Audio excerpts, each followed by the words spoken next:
एक पिता अपने बेटे से कहता है, इस कहानी को हर माता पिता अपने बच्चों को जरूर सुनाएं और खुद भी सुने। एक पिता अपने बेटे से कहता है, जब मैं बूढ़ा हो जाऊंगा, एकदम झरझर बूढ़ा, तब तू क्या थोड़ा मेरे पास रहेगा मुझ पर? थोड़ा धीरज तो रखेगा ना? मान ले तेरे महंगे कांच का बर्तन मेरे हाथ से अचानक गिर जाए, या फिर मैं सब्जी की कटोरी उलट दूं, या फिर दूध का गिलास मेरे हाथ से छूट कर गिर जाए, तब तू मुझे डांटेगा तो नहीं? मैं तब बहुत अच्छे से नहीं देख सकूंगा। मुझ पर तू चिल्लाना मत प्लीज। बूढ़े लोग हर समय खुद को उपेक्षित महसूस करते रहते हैं। तुझे नहीं पता, एक दिन मुझे कान से सुनाई देना बंद हो जाएगा। एक बार में मुझे समझ में नहीं आएगा कि तू क्या कह रहा है, लेकिन इसलिए तू मुझे बहरा मत कहना। जरूरत पड़े तो कष्ट उठाकर एक बार फिर से वह बात कह देना, या फिर लिख ही देना कागज पर। मुझे माफ कर देना, मैं तो प्रकृति के नियम से बूढ़ा हो जाऊंगा। मैं चाह कर भी खुद को सही नहीं कर पाऊंगा। जब मैं झरझर हो जाऊंगा, जब मेरे घुटने कांपने लगेंगे, दोनों पैर इस शरीर का वजन उठाने से इनकार कर देंगे, तू थोड़ा सा धीरज रखकर मुझे उठ खड़ा होने में जरा सी मदद कर देना। जिस तरह तूने मेरे पैरों के पंजों पर खड़ा होकर पहली बार चलना सीखा था, उसी तरह तू भी मेरा सहारा बन जाना। कभी कभी मैं टूटे रिकॉर्ड प्लेयर की तरह बकबक करता रहूंगा, तू थोड़ा कष्ट करके सुनना। मेरी खिल्ली मत उड़ाना प्लीज। मेरी बकबक से बेचैन मत हो जाना। तुझे याद है बचपन में तू एक गुब्बारे के लिए मेरे कान के पास कितनी देर तक बुनबुन करता रहता था, जब तक मैं तुझे वह खरीद न देता? याद आ रहा है तुझे? हो सके तो मेरे शरीर की गंध को भी तू माफ कर देना।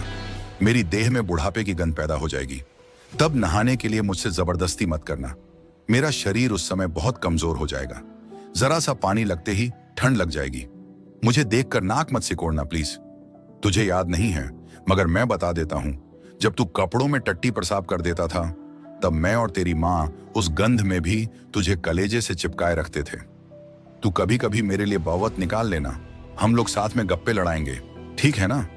भले ही कुछ एक पल के लिए क्यों ना हो। मैं तो दिन भर अकेला ही रहूंगा। अकेले अकेले मेरा समय नहीं कटेगा।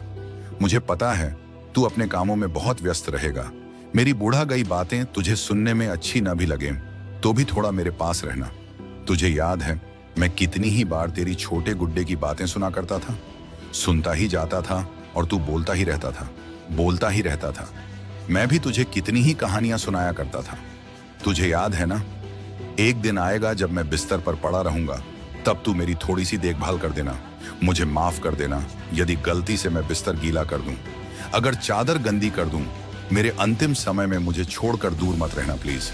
जब समय हो जाएगा, मेरा हाथ तू अपनी मुट्ठी में भर लेना। मुझे थोड़ी हिम्मत देना ताकि मैं निर्भय होकर मृत्यु का आलिंगन कर सकूं। चिंता मत करना, जब मुझे मेरे सृष्टा दिखाई दे जाएंगे, मैं उनके कानों में फुसफुसाकर कहूंगा कि वे तेरा कल्याण करें, तुझे हर अमंगल से बचाएं, कारण कि तू मुझसे प्यार करता था। मेरे बुढ़ापे के समय तूने मेरी देखभाल की थी। मैं तुझसे बहुत बहुत प्यार करता हूं रे। तू खूब अच्छे से रहना। इसके अलावा और क्या कह सकता हूं? क्या दे सकता हूं भला? ये दुनिया है आने जाने 4 दिन की, ये जिंदगी 5 तत्वों की, ये हक आया। मूर्ख क्यों इसमें भरमाया? सब जीते जी का झंझट है, सब जीते जी का झमेला। एक दिन हंस को उड़ना ही होगा, अकेला। वीडियो अच्छी लगे तो लाइक, शेयर और कमेंट्स कर देना। दोस्तों, अच्छी कहानियों के लिए चैनल को सब्सक्राइब कर लेना। कीमती समय निकालकर देखने के लिए धन्यवाद।